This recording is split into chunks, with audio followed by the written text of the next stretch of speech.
Hello everyone, welcome to Act 2 of Nagamandala from where we stopped in the last class. Let us have an overview of the previous class. We have seen that the relationship between Rani and Naga progresses. Rani notices the difference between her husband during the daytime and night, but she keeps silence. Kurdava is happy to know that her experiment with magical roots succeeded. Kurdava is possessive about her son Kapana.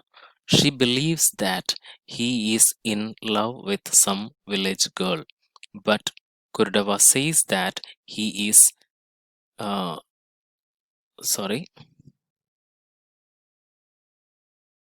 Hello everyone. Welcome to Act 2 of Nagamandala from where we stopped in the last class. Let us have an overview of the previous class. We have seen that the relationship between Rani and Naga progresses.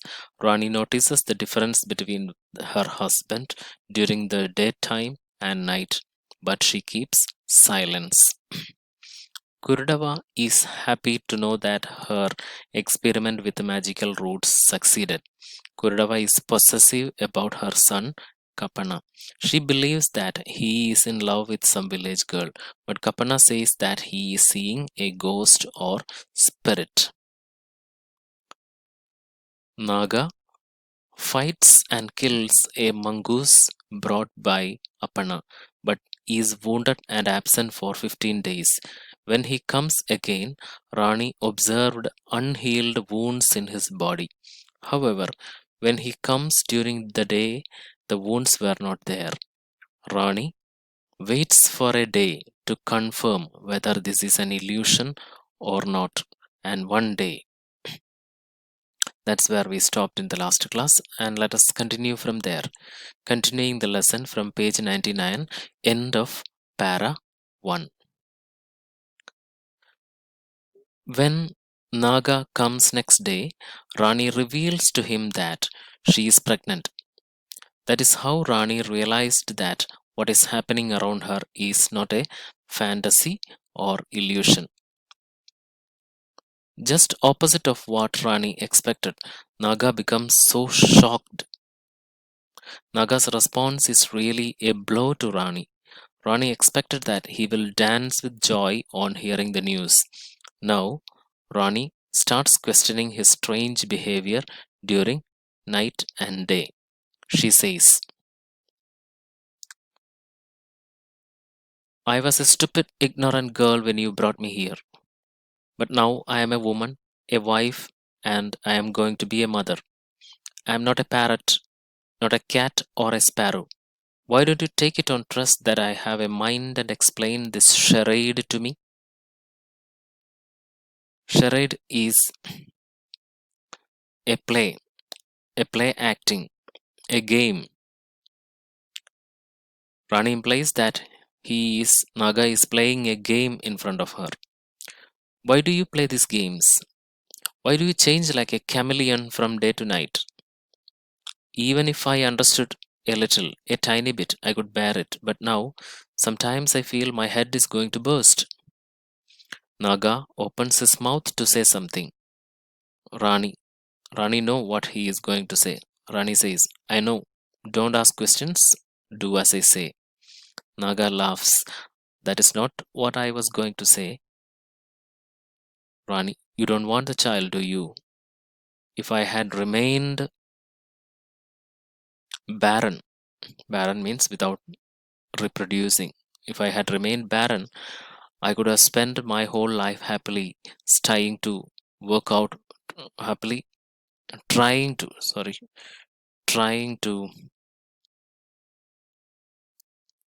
work out whether all this was real or a dream. But this is not a dream now. So, without saying much, Naga departs that day. Next morning, Apana comes. Apana realizes that Rani is pregnant. He becomes violent and uses bad language and physically abuses her. See the following sequence. Apana says, "Aren't you ashamed to admit it, you harlot? I locked you in, and yet you managed to find a lover? Tell me who it is."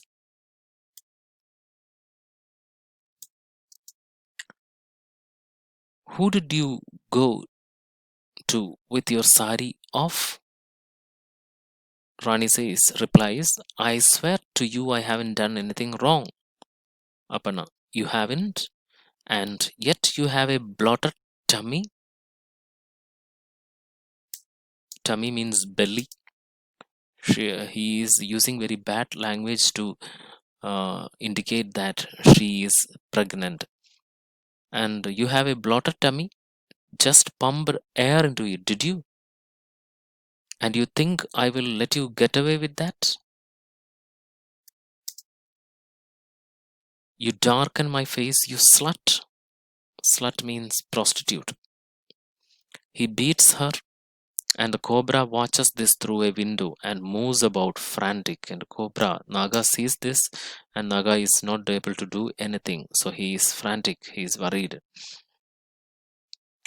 Aparna drags Rani to the street, picks a huge stone to throw on her. The cobra moves forward, hissing loudly. Afraid, Rani runs to the house. Aparna decides to go to the village elders with the complaint. During the night, Naga appears. Rani is shocked at Naga's behavior. So Aparna decides to go to the village elders to have a judgment about this. And during the night, Naga appears, and the following conversation takes place between them. Naga, "Rani, the village elders will sit in judgment. You will be summoned. That cannot be avoided."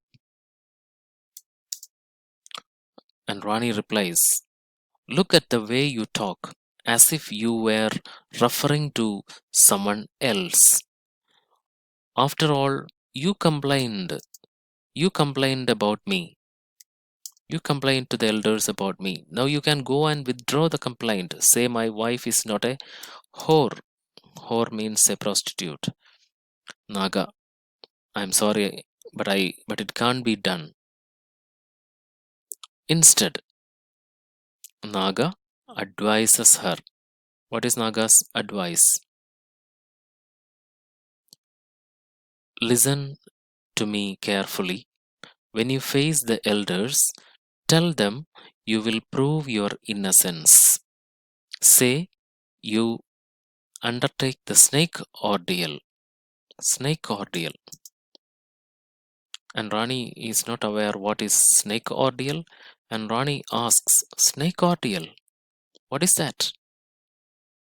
Naga replies, "There is an enormous ant hill under the banyan tree, almost like a mountain. A king cobra lives in it. Say you will put your hand into the ant hill."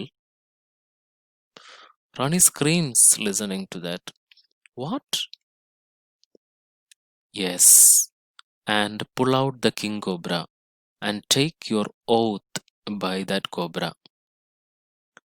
Naga stresses that when Rani hold the snake in her hands, she must tell the truth. If not truth, the snake will bite her. Rani is frightened, but there is no other way. She waits the next day when she will be brought in front of the village elders for judgment. So, this is a very suspenseful moment in the drama. Let us stop here and continue in the next class. Read the second act from page 99 to the end of page 103. Thank you.